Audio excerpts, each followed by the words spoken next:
Against the gods अर्थात देवताओं के विरुद्ध। अध्याय 1926 से 1930। नमस्कार, आप कहानी में खो जाएं उससे पहले चैनल को सब्सक्राइब करें और नोटिफिकेशन ऑन करें। धन्यवाद।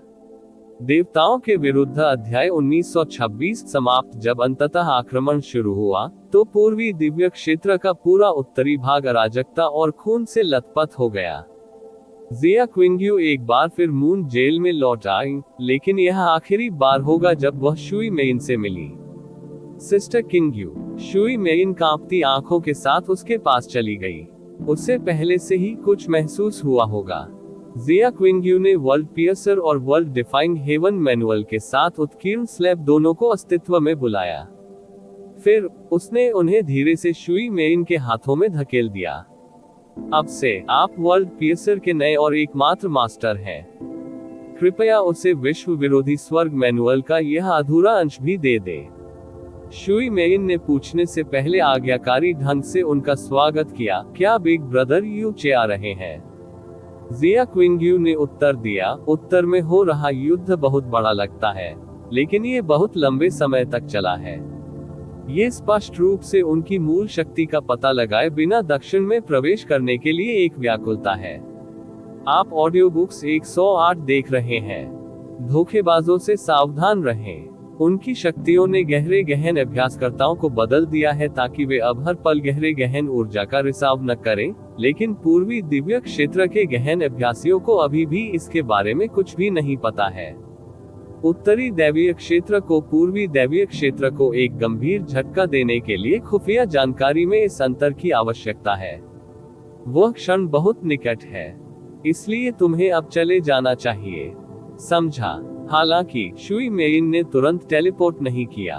उसने जिया क्विंग्यू को अपने होठों को खुलते और बंद करते हुए देखा, जैसे कि वह कुछ कहना चाहती हो, लेकिन उसे नहीं पता था कि कैसे शुरू करे।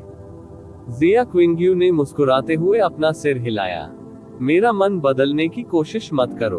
कुछ भी हो, आपको खुश होना चाहिए कि मैं अंततः अपने बंधनों से मुक्त हो जाऊंगा। लेकिन शुई मेइन के हाथ अनियंत्रित रूप से कांपने लगे। सही समय आने पर उसे 4 भ्रामक ब्लेज्ड इमेजरी जेड दे अधिमानतः अनंत स्वर्ग क्षेत्र पर कब्जा करने के बाद शाश्वत स्वर्ग प्रक्षेपण उनके अंदर की सच्चाइयों को प्रचारित करने का एक आदर्श उपकरण है। वे पूर्वी दैवीय क्षेत्र की लड़ाई की भावना और मनोबल को नष्ट कर देंगे और पश्चिमी दैवीय क्षेत्र और दक्षिणी दैवीय क्षेत्र को भी हिला देंगे। तुम्हारे जाने के बाद मैं ये खबर फैला दूंगा कि तुम पूरी ताकत से भाग निकले हो। फिर सब कुछ सही हो जाएगा। शुई मेइन के गालों पर धीरे धीरे आंसू बह रहे थे, लेकिन लड़की केवल धीरे और दृढ़ता से अपना सिर हिला सकती थी। ये हो जाएगा। जहां तक चंद्रमा देव क्षेत्र के सभी लोगों की बात है, कृपया मेरे जाने के बाद भी उन पर नजर रखना जारी रखें। जिया क्विंग्यू ने मुस्कुराते हुए जारी रखा। मैंने पहले ही चंद्रमा देव क्षेत्र की सभी मुख्य शक्तियों को भेज दिया है। यू वूजी अंततः उन्हें उस स्थान पर ले जाएंगे जहां कोई उन्हें पहचान नहीं पाएगा। मैं चंद्रमा देव क्षेत्र को पूरी तरह से उसे सौंप दूंगा। कोई मृत्यु या विनाश नहीं होगा, क्योंकि कोई भी विरोध करने का प्रयास नहीं करेगा। मेरी मृत्यु के साथ इसे जोड़ते हुए चंद्रमा देव क्षेत्र में कुछ भी भयानक नहीं होना चाहिए। जब दशकों सदियां बीत गईं और वह अपनी सारी नफरत के साथ शिखर पर खड़ा है, तो कृपया उसे यू वूजी को चंद्रमा देव क्षेत्र वापस करने के लिए राजी करें। उसे दिखाएं कि आप ही वह व्यक्ति हैं जिसने ब्लू पोल स्टार और सब कुछ बचाया है, और वह स्वाभाविक रूप से आपके द्वारा किए गए किसी भी अनुरोध को स्वीकार कर लेगा। खैर, आपको ये बिल्कुल वैसा करने की जरूरत नहीं है जैसा मैं आपको बताता हूँ। मुझे यकीन है कि आप जैसा बुद्धिमान व्यक्ति चीजों को समझाने का मुझसे बेहतर तरीका लेकर आएगा, एक बेहतर तरीका जिससे बेहतर परिणाम मिलेगा। शुई मेइन ने जिया क्विंग्यू की आंखों में देखा और अत्यंत गंभीरता के साथ जवाब दिया, चिंता मत करो बहन किंग्यू। मैं निश्चित रूप से अपना वादा पूरा करूंगा। हालांकि वह असफल रही। ऐसा इसलिए था क्योंकि यूचे ने न तो उसे और न ही मून गॉड दायरे को चीजों को बचाने का जरा भी मौका दिया था। शुई मेइन के चले जाने के बाद और उसके भागने का पता चला, जिया क्विंग्यू ने नकली गुस्से में आकर शुई मेइन को जानबूझकर जाने देने के लिए जिन यू का पीछा किया था, लियान यू को निकटवर्ती तारा क्षेत्र की खोज के लिए भेजा और याओ यू को ग्लेज्ड लाइट क्षेत्र में भेजा। चंद्र देवताओं और चंद्र देव दिव्य दूतों को भी एक के बाद एक बाहर निकाल दिया गया। एक बाहरी व्यक्ति के लिए यह ऐसा था जैसे वह पूरी तरह से अपना दिमाग खो चुकी हो। जब सब कुछ हो गया तो वह चुपचाप अपने शयन कक्ष में लौट आई। चीजें बिल्कुल वैसी ही हुई जैसी उसने भविष्यवाणी की थी।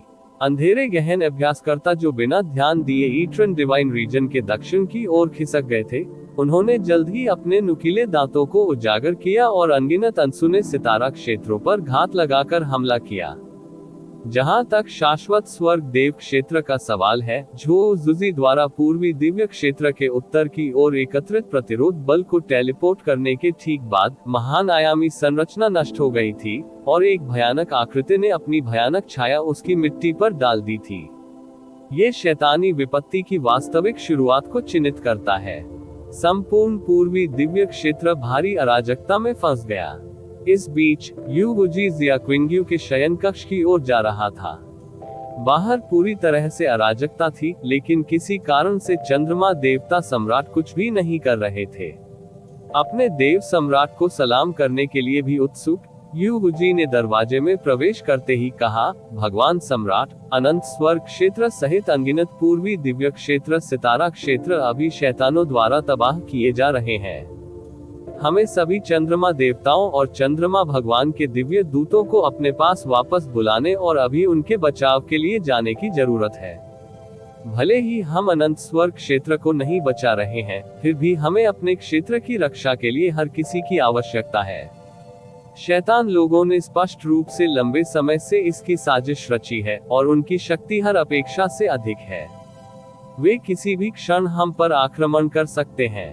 शुई मेइन के भागने पर जिया क्विंग्यू के असामान्य रूप से बड़े उपद्रव से वह पहले से ही भ्रमित था, लेकिन उसके दरवाजे पर इस नरक के प्रति उसकी निष्क्रियता ने उसे और भी अधिक भ्रमित कर दिया।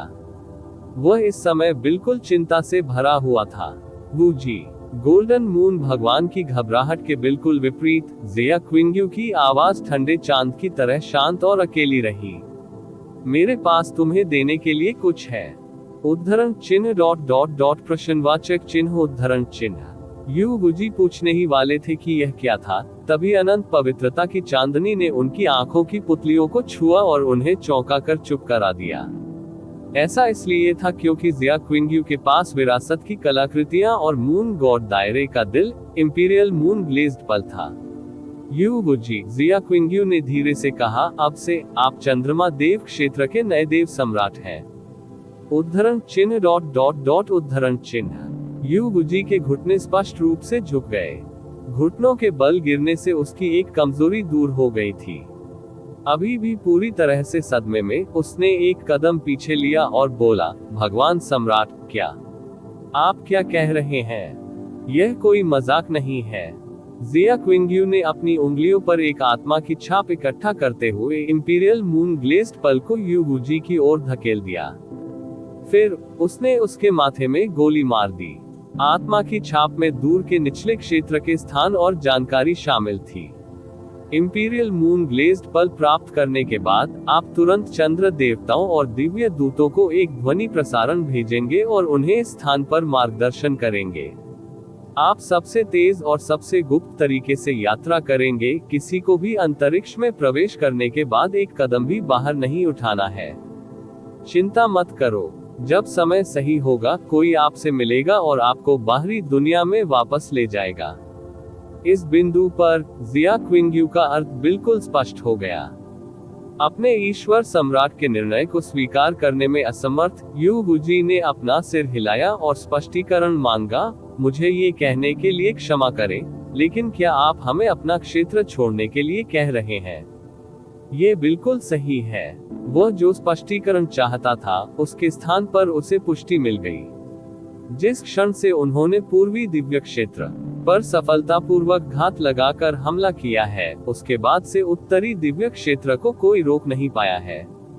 यदि हम उनसे आमने सामने लड़ेंगे तो हम हार जाएंगे और चंद्रमा देव क्षेत्र को रौंद दिया जाएगा। इसलिए इसे संरक्षित करने का यही एकमात्र तरीका है चंद्रमा देव क्षेत्र। आप गंभीर रूप से गलत हैं, भगवान सम्राट। यू गुजी ने दृढ़तापूर्वक उत्तर दिया, चंद्र देव क्षेत्र ने सैकड़ों हजारों वर्षों से पूर्वी दिव्य क्षेत्र के एक कोने पर कब्जा कर लिया है। हमें शैतान लोगों से डरने की कोई जरूरत नहीं है, भले ही उनकी गति वास्तव में अजेय है। हम अभी भी चंद्रमा के देवताओं और एक राजा क्षेत्र के सदस्यों के रूप में सम्मानित हैं, जो कि सबसे पहले उनकी ताकत को चुनौती देने वाले मोहरा बनने के लिए बाध्य है। आप ऑडियो बुक्स 108 देख रहे हैं। धोखेबाजों से सावधान रहें। अगर हम बिना किसी लड़ाई के अपने सितारा क्षेत्र को छोड़ देते हैं, तो शैतान लोगों के सफाई के बाद चंद्रमा देवता निश्चित रूप से संपूर्ण आदिम अराजकता का हंसी का पात्र बन जाएंगे। यू गुजी के गुस्से से जिया क्विंग्यू पूरी तरह से आश्चर्यचकित नहीं थी। उत्तर देने से पहले उसने हल्की आह भरी, आपने जो कुछ भी कहा वह सही है, लेकिन मेरे पास अब आपको उचित स्पष्टीकरण देने का समय नहीं है। मैं आपसे केवल एक बात याद रखने के लिए कहता हूँ। उसकी पुतलियों की बैंगनी रोशनी यू गुजी की पुतलियों से होते हुए उसकी आत्मा में चमक गई। मैं दिवंगत चंद्रमा देवता सम्राट का बहुत बड़ा उपकार हूँ, जिसकी भरपाई शायद 10,000 लोगों की मौत से भी नहीं की जा सकती। मैंने उनकी कब्र के ठीक सामने चंद्रमा देव क्षेत्र की रक्षा करने की दुष्ट शपथ भी ली है। मैं चंद्रमा देव क्षेत्र के साथ कभी विश्वासघात नहीं करूंगा। मैं जानता हूं कि यह पलायन पूरी तरह से शर्मनाक लगता है, लेकिन मुझ पर विश्वास करें जब मैं कहता हूं कि चंद्रमा देव क्षेत्र के लिए हर दूसरा विकल्प बिल्कुल बदतर है। उद्धरण चिन्ह उद्धरण चिन्ह। यू गुजी और अधिक बोलना चाहते थे, लेकिन उनके बयान की वैधता पर सवाल उठाना भूल गए। वो जिया क्विंग्यू की आंखों में देखकर शब्द भी नहीं बना सके। हालांकि एक बात थी जिसके बारे में वह बिल्कुल निश्चित था, जिया क्विंग्यू कभी भी चंद्रमा देव क्षेत्र के साथ विश्वासघात नहीं करेगा।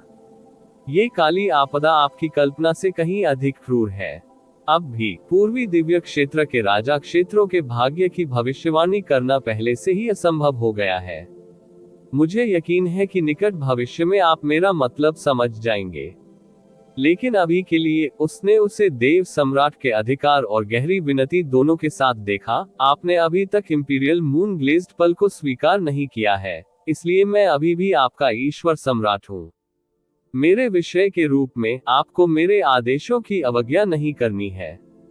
इसके अलावा एक बार जब आप इंपीरियल मून ग्लेज्ड पल स्वीकार कर लेते हैं, तो भविष्य और विशेष रूप से चंद्रदेव के वंश की सुरक्षा आपके हाथों में होगी। चंद्रदेव सम्राट के रूप में आपको हर कीमत पर चंद्रदेव के वंश की रक्षा करनी चाहिए। समझना। एक लंबी चुप्पी के बाद यू गुजी अंततः अपने घुटनों पर बैठ गए और अपने हाथों को उनके सामने जोड़ लिया। गुजी अपने भगवान सम्राट की आज्ञा का पालन करेंगे। जब उसकी कांपती आवाज खत्म हुई, तो उसने बहुत धीरे से इंपीरियल मून ग्लेज्ड पल को अपने हाथों में पकड़ लिया। जिया क्विंग्यू ने मुंह फेर लिया और लगभग अदृश्य आवाज में फुसफुसाया, मैं सब कुछ आप पर छोड़ता हूँ चाचा। उद्धरण चिन्ह विस्मयादिबोधक चिन्ह प्रश्नवाचक चिन्ह उद्धरण चिन्ह। यू गुजी ने अचानक ऊपर देखा और अपनी निगाहें उसकी पीठ पर टिका दी। उसकी फुसफुसाहट इतनी धीमी थी कि उसे यकीन नहीं हो रहा था कि उसने जो कहा है उसकी उसने कल्पना भी की है। अब जाओ, बाद में झिझक और देरी का समय आएगा। यू गुजी आदेश के अनुसार चले गए। अब से जिया क्विंग्यू अब चंद्रमा देवता सम्राट नहीं थे, वह सिर्फ जिया क्विंग्यू थी।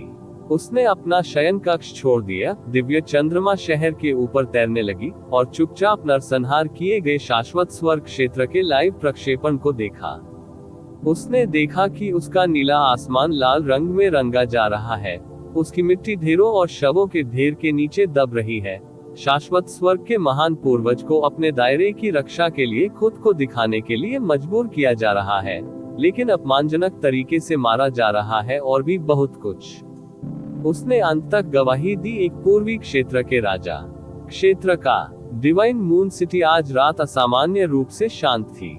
आकाश में अर्धचंद्र भी इतना स्पष्ट और चमकीला था कि उसने शहर को सुंदर चांदी की चमक में रंग दिया। एक समय के लिए ऐसा लगा जैसे शांतिपूर्ण क्षण कभी खत्म नहीं होगा, जब तक कि अचानक उसकी आंखों में ठंडक न आ जाए। ऐसा इसलिए था क्योंकि उसने महसूस किया कि कियाने यंगर की आभा पास के तारे के क्षेत्र से फैल रही थी। वे पहले से ही यहाँ है।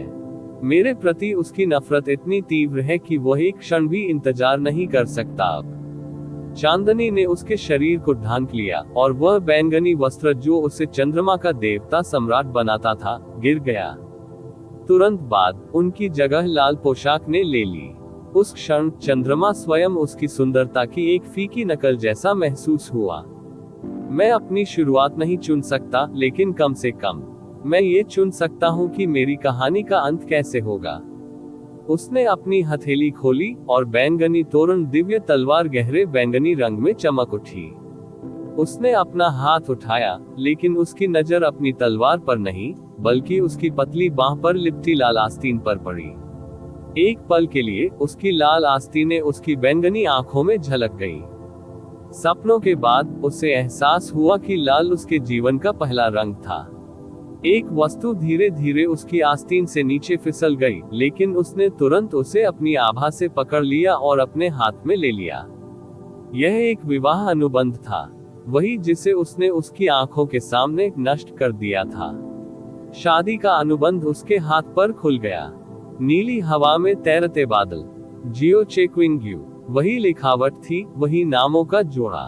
तुम असली क्यों हो जब बाकी सब नकली है। जैसे ही वह फुसफुसाई, उसकी उंगलियां और भी कसकर भींच गईं। अचानक उसने विवाह अनुबंध को मोड़ा और वापस अपनी सैश के भीतर रख लिया।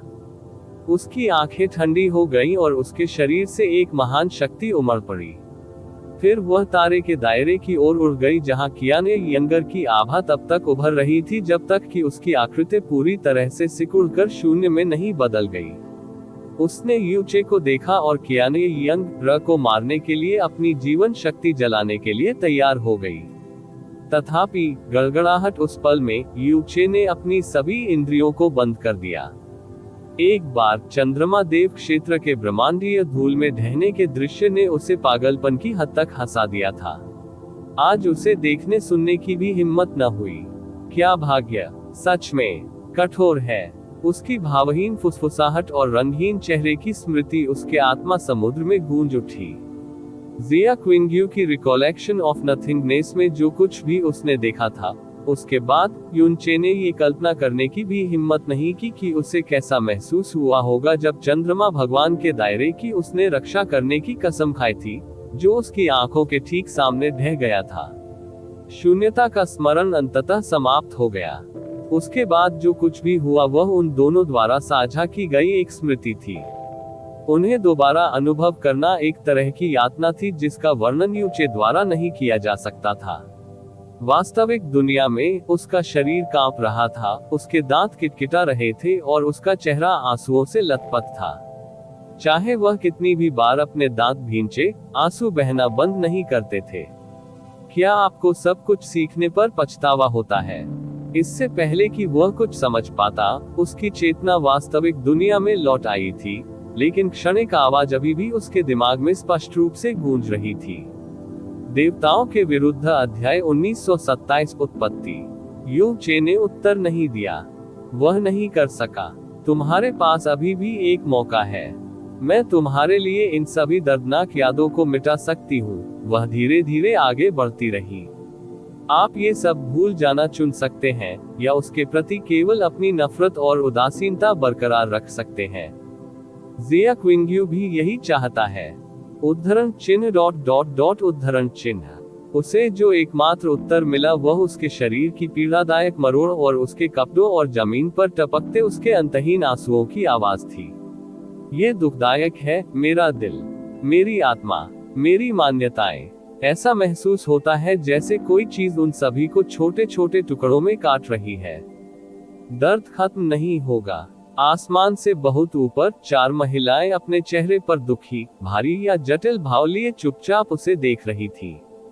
एक वह झींगे की तरह मुड़ा हुआ था और उसके शरीर का हर हिस्सा दर्द से ऐंठ रहा था, लेकिन किसी भी कारण से वह दर्द से थोड़ी सी भी राहत पाने के लिए चिल्ला भी नहीं सका। उन्होंने कभी सोचा भी नहीं था कि ब्रह्मांड का महान सम्राट बनने के बाद वे उन्हें इस रूप में देखेंगे।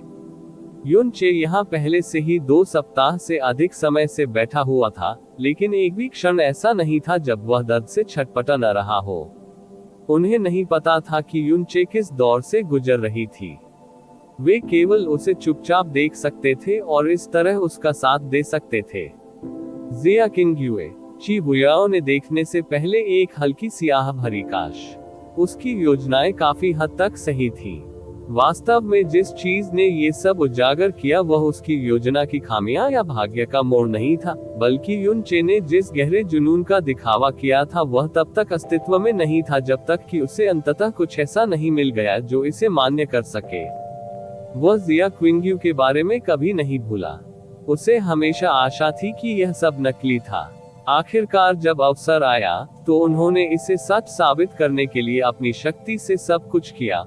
मैंने उस समय उससे जो भी कहा था उसने उसकी परवाह न करने का नाटक किया, लेकिन सच्चाई बिल्कुल विपरीत थी। शुई मेइन अपना चेहरा मुंह जुआनिन के कंधे पर दबा रही थी और बेकाबू होकर सिसक रही थी। युन चे की दर्दनाक उपस्थिति ने उसे भी उतना ही आहत किया था। ये रहस्य अब छिपाया नहीं जा सकता था, इसलिए वह केवल उन्हें ही सब कुछ बता सकती थी। कियाना ये यंग र अचानक युन चे की ओर बढ़ी। वह इस पूरे समय चुप और स्थिर रही, लेकिन ऐसा लग रहा था कि वह अब खुद को शांत नहीं रख सकती। हालांकि एक हाथ ने तुरंत उसकी कलाई पकड़ ली। उसे परेशान मत करो, म्यू जुवानयिन की धीमी ठंडी आवाज उसके कानों के पीछे से गूंजी। उद्धरण चिन्ह ... उद्धरण चिन्ह। कियाना ये यंग र ने अपनी आंखें बंद कर ली और अपनी बढ़ती आभा को धीरे धीरे नीचे धकेल दिया, अपनी ओर मुड़ते हुए ताकि वह युन चे की यातनापूर्ण उपस्थिति को और न देख सके। उसने मन ही मन बड़बड़ाते हुए कहा, मैं ही वह क्यों हूँ जो जीवित थी। ची बुयाओ ने उसका हाथ अपने हाथ में लेने से पहले कियाना यंग र की ओर देखा। उसे इतनी ठंड महसूस हुई कि उसका दिल ठंडा हो गया। ये तथ्य कि आप इस तरह से सोच रहे हैं, ये साबित करता है कि अब आप वह पापी ब्रह्मा सम्राट देवी नहीं है। अतीत को नहीं बदला जा सकता है, लेकिन भविष्य को बदला जा सकता है। कियाना ये यंग र। ची बुयाओ ने कियाना ये यंग र की हथेली पर धीरे से अपनी उंगलियां फेरते हुए जारी रखा। इसमें अकल्पनीय समय और प्रायश्चित लग सकता है, लेकिन जब तक आप जीवित रहेंगे आपको एक दिन खुद को माफ करने का रास्ता मिल जाएगा। आप ही वह व्यक्ति थे जिन्होंने उसके जीवन के सबसे कठिन क्षणों में उसका साथ दिया था। अब और भविष्य में भी वह तुम्हारे बिना नहीं रह सकता। इसका मुझे पूरा यकीन है और तुम्हें भी इस पर यकीन करना चाहिए। कियाना ये यंग र ने हल्के से ची बुयाओ का हाथ झटक दिया और वह उसका सामना करने के लिए पीछे नहीं मुड़ी। उसने थोड़ी भर्राई हुई आवाज में कहा, तुम मुझे क्या समझते हो? मैं उतनी नाजुक नहीं हूँ जितना तुम सोचते हो। मैंने इतने पाप किए हैं कि 10,000 मौतें भी उनके प्रायश्चित के लिए पर्याप्त नहीं होंगी। तुम्हें लगता है कि मैं सिर्फ एक व्यक्ति की वजह से परेशान हो जाऊंगा? मत मुझे हंसाओ। ची बुयाओ अपने आदमी की ओर देखने से पहले कियाना यंग र की प्रतिक्रिया पर थोड़ा मुस्कुराए। फिर उसने मन ही मन एक लंबी आह भरी। दर्द हो रहा है क्या? अच्छा, ये वही है जिसके आप हकदार हैं। उसने आपके लिए जो कुछ किया, आपको बचाने के लिए उसने जो कुछ भी बलिदान किया, यह आपकी आत्मा को काट देने वाली 10,000 तलवारों की तरह दुखदाई हो सकता है, लेकिन फिर भी यह सत्य को कभी न जानने से बेहतर है ना? युन चे को नहीं पता था कि शून्यता की याद का अनुभव करते समय कितना समय बीत गया था। यह एक लंबा, वास्तविक और क्रूर सपना था। उसे ये भी नहीं पता था कि वह कितनी देर तक दर्द के भंवर में फंसा रहा। हालांकि जब उसके दिमाग में अंततः थोड़ी स्पष्टता आ गई, तो उसने कांपती लेकिन असंभव रूप से दृढ़ आवाज में कहा, नहीं। आवाज ने उससे पूछा था कि क्या वह जिया क्विंगयू की यादों को मिटाना चाहता है। ये था उनका जवाब। मुझे लगा कि आप ऐसा कह सकते हैं। इस पूरे समय महिला की आवाज दर्द भरी रही थी, लेकिन अब उसमें एक छोटी सी आह जैसी अनुभूति हो रही थी। युन चे ने अपनी सांसें समायोजित की और धीरे से अपनी आंखें खोली। उसकी आंखें टूटी हुई रक्त वाहिकाओं से ढकी हुई थी। ऐसा लग रहा था मानो उसकी आंखें खून से भीग गई हो। उसके दिमाग में थोड़ी और स्पष्टता आ गई और वह बेहद कर्कश आवाज में बोला, आपने कहा था कि आप मुझे सब कुछ बताएंगे। उसने भाग्य के साथ हस्तक्षेप किया, जिस कारण से उसने अपना जीवन समाप्त करने का निर्णय लिया। मुझे बताओ, जैसी आपकी इच्छा। महिला ने हामी भर दी। उसने सवाल से बचने या अपरिहार्य में देरी करने की कोशिश नहीं की। उस पर पड़ने वाली तेज रोशनी एक बार फिर गायब हो गई और उसकी चेतना फिर से अनंत में प्रवेश कर गई, भूरी दुनिया। जब महिला दोबारा बोली, तो ऐसा महसूस हुआ जैसे उसकी आवाज लगातार दूर और क्षणिक होती जा रही थी। बहुत समय पहले आदिकालीन अराजकता महज अराजकता का एक समूह थी। इसे धीरे धीरे यिन और यांग नामक दो अलग अलग चरम सीमाओं में विभाजित होने में काफी समय लगा। यू चे, एक और अथाह समय बीत गया और दोनों शरीरों के केंद्र में पहले जीवित प्राणी का जन्म हुआ। यह आदिम अराजकता में जीवन की उत्पत्ति थी। उसके बाद आने वाला सारा जीवन उसे पैतृक देवता के रूप में जानता है। इंतजार। यू चे ने आवाज को बाधित करने के लिए इस क्षण को चुना। मैं जानना चाहता हूं कि किंग्यू के साथ क्या हुआ, न कि प्रारंभिक अराजकता की उत्पत्ति। और फिर भी अगर मुझे उसके अस्तित्व और भाग्य को ठीक से समझाना है तो हमें इसके बारे में बात करनी चाहिए।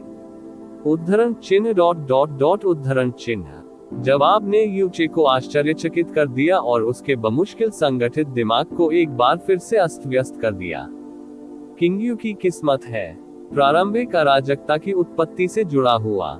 उसने हर शब्द को दिन की तरह स्पष्ट रूप से सुना था, लेकिन जब उन्हें एक वाक्य में पिरोया गया तो उनका कोई मतलब नहीं रह गया। इसलिए उसने अपना ध्यान केंद्रित किया और चुपचाप आवाज के कुछ और बोलने का इंतजार करने लगा।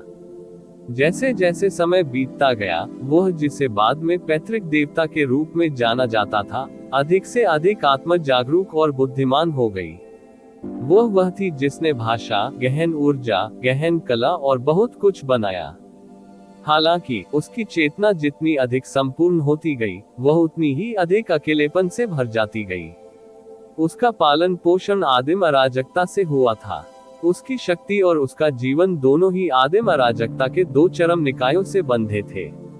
जब तक वह अस्तित्व में रहेगी, प्राइमल कैस की जीवन शक्ति पूरी तरह से उसके व्यक्तित्व पर केंद्रित रहेगी और यह कभी भी दूसरे जीवन को जन्म देने में सक्षम नहीं होगी। आखिरकार पैतृक देवता ने अपने अस्तित्व को खत्म करने और प्रारंभिक अराजकता को एक जीवन के ब्रह्मांड से अनंत जीवन के ब्रह्मांड में बदलने का फैसला किया। इसलिए उन्होंने इसकी संरचना बदल दी और कामकाजी कानून बनाए। जब सब कुछ तैयार हो गया, तो उसने खुद को खत्म कर लिया और अपनी जीवन शक्ति और शक्ति को सभी प्रारंभिक अराजकता में बिखेर दिया।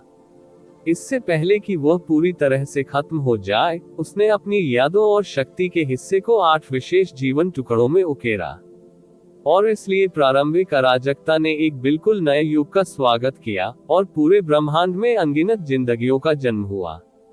उनमें से पहला स्वयं 8 जीवन खंडों से आया था। जीवन के 4 टुकड़े प्राइमल कैस के उत्तर में उतरे और 4 शैतान सम्राटों को जन्म दिया, और अन्य 4 प्राइमल कैस के दक्षिण में उतरे और 4 सृजन देवताओं को जन्म दिया। इसी तरह सबसे पहले देवता और शैतान अस्तित्व में आए। इसने देवताओं के युग की शुरुआत को चिन्हित किया। ईमानदारी से कहें तो ये तथाकथित प्राचीन रहस्य बहुत गुप्त नहीं थे। गॉड ड्रीम के पास उनके विस्तृत रिकॉर्ड थे, और यून चे ने उन्हें गोल्डन क्रो की आत्मा से तब सुना था जब वह निचले लोक में थे। हालांकि आवाज के अगले शब्दों ने सब कुछ उल्टा कर दिया। यद्यपि पैतृक देवता का जीवन और शक्ति समाप्त हो गई थी, लेकिन उनकी चेतना उनके साथ फीकी नहीं पड़ी। वास्तव में ये संपूर्ण ब्रह्मांड में पूरी तरह से फैला हुआ था। यू चे एन ओवल 1n ऐसा इसलिए था क्योंकि वह अपने परिश्रम का फल अपनी इंद्रियों से देखना चाहती थी। वह जानना चाहती थी कि जिस स्थान को उसने अपना जीवन, अपनी शक्ति और अपने कानून प्रदान किए हैं, वह अंततः किस प्रकार की दुनिया बनेगी। अधिक समय बीत गया। 100 वर्ष, 1000 वर्ष, 10,000 वर्ष, 100 करोड़ वर्ष। कुछ जातियां अपने वातावरण में फली फूली और मजबूत हो गईं। कुछ ने ऐसा नहीं किया और मिटा दिए गए। कुछ ग्रह बनाए गए और तारा क्षेत्रों में बदल दिए गए, और कुछ किसी न किसी कारण से नष्ट हो गए। उनके द्वारा बनाए गए कानूनों से निर्देशित होकर ब्रह्मांड ने खुद को बेहतर बनाए रखने और संतुलित करने के लिए कई और कानूनों और नियमों को जन्म दिया या परिष्कृत किया। नश्वर क्षेत्र के ऊपर यिन और यांग के दो चरम शरीरों पर शासन करने वाले उच्च जीवन धीरे धीरे एक दूसरे को अस्वीकार करने लगे। एक उनमें से एक देव जाति थी और दूसरी शैतान जाति थी। पूर्वज देवता पूरे ब्रह्मांड में फैले हुए थे। उसने देवताओं के युग के दौरान हुई हर प्रगति देखी थी, इस दौरान हुआ हर छोटा बड़ा बदलाव। इससे पहले कि वह ये जानती, उसे इस दुनिया को बनाए हुए एक असंभव रूप से लंबा समय बीत चुका था। फिर भी उसने अपनी चेतना को खत्म नहीं किया, क्योंकि वह अपने द्वारा बनाई गई दुनिया से जुड़ गई थी। वह जीवन की असंख्य अभिव्यक्तियों को देखना और उनका आनंद लेना जारी रखना चाहती थी। वह समय के सभी अप्रत्याशित परिवर्तनों की गवाह बनना चाहती थी। एक दिन वह फ्यूज प्रज्वलित हो गया जो देवताओं के युग को समाप्त कर देगा। सृजन के तत्वों के देवता निजुवान और स्वर्ग पर हमला करने वाले शैतान सम्राट जीयुआन के बीच वर्जित संबंध का पता चलने पर स्वर्ग को दंडित करने वाले दिव्य सम्राट मोई ने स्वर्ग पर हमला करने वाले शैतान सम्राट को स्वर्ग को दंडित करने वाली पैतृक तलवार के साथ प्रारंभिक अराजकता से निर्वासित करने का फैसला किया। जैसा कि परिणामस्वरूप देव जाति और शैतान जाति के बीच संबंध पूरी तरह से असंगत हो गया। स्वर्ग दंड देने वाली पैतृक तलवार के अत्यधिक उपयोग के कारण मोई का उनके अपेक्षित जीवन काल से बहुत पहले निधन हो गया। उनके निधन के कुछ समय बाद ही अनादिकाल से दबे नफरत के बीज अंततः पूरी ताकत से खिल उठे। अतीत के सभी बड़े या छोटे संघर्षों के विपरीत ये युद्ध एक बेकाबू आग थी, जैसा कि प्राइमल कैस ने कभी नहीं देखा था। सर्वव्यापी अराजकता में ईश्वरीय शक्तियां फूट पड़ी। अनगिनत निर्दोष लोग मारे गए और अनगिनत स्थान नष्ट हो गए। इससे भी महत्वपूर्ण बात यह है कि आदिम अराजकता की आभा और कानून को धीरे धीरे मोड़ दिया गया या नष्ट कर दिया गया। पूर्वज देवता के लिए यह महान युद्ध एक दिलचस्प अनुभव से अधिक कुछ नहीं था। इस युग में जो कुछ भी हुआ, परिवर्तन, विनाश, पुनर्जन्म, ये सब इसे जीने वाले लोगों द्वारा चुने गए विकल्पों का परिणाम था। न केवल उसने अंत पर शोक नहीं जताया, बल्कि वह नए युग के जन्म की भी प्रतीक्षा कर रही थी इस महान युद्ध से। हालांकि युद्ध की समाप्ति के दौरान एक निश्चित समय पर उसने अचानक एक अप्राकृतिक गड़बड़ी देखी। प्राचीन ब्रह्मांड की ऊर्जा, दैवीय मार्ग की आध्यात्मिक ऊर्जा और अंधेरे की शैतानी आभा, इस अशांत स्थान के बीच वे सभी एक निश्चित दिशा में बाढ़ आ रही थी। तभी उसने देखा कि उसके द्वारा रसातल को दिए गए कानूनों में खामियां और दरारें दिखाई दी थी। यूं अनजाने में फुसफुसाए। अस्तित्व का आधार संतुलन है, महिला की आवाज ने समझाया। जहां अस्तित्व है वहां विलुप्ति है। जिस आदिम अराजकता को आप जानते हैं वह मूल आदिम अराजकता का आधा हिस्सा है। आप जिस आधे हिस्से में मौजूद हैं उसे अस्तित्व की दुनिया कहा जाता है।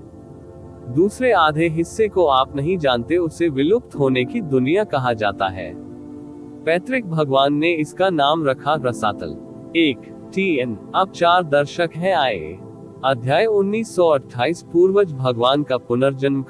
2 शब्दों ने तुरंत उसे दुनिया की सबसे रहस्यमय और भयानक घटना की याद दिला दी, शून्यता की।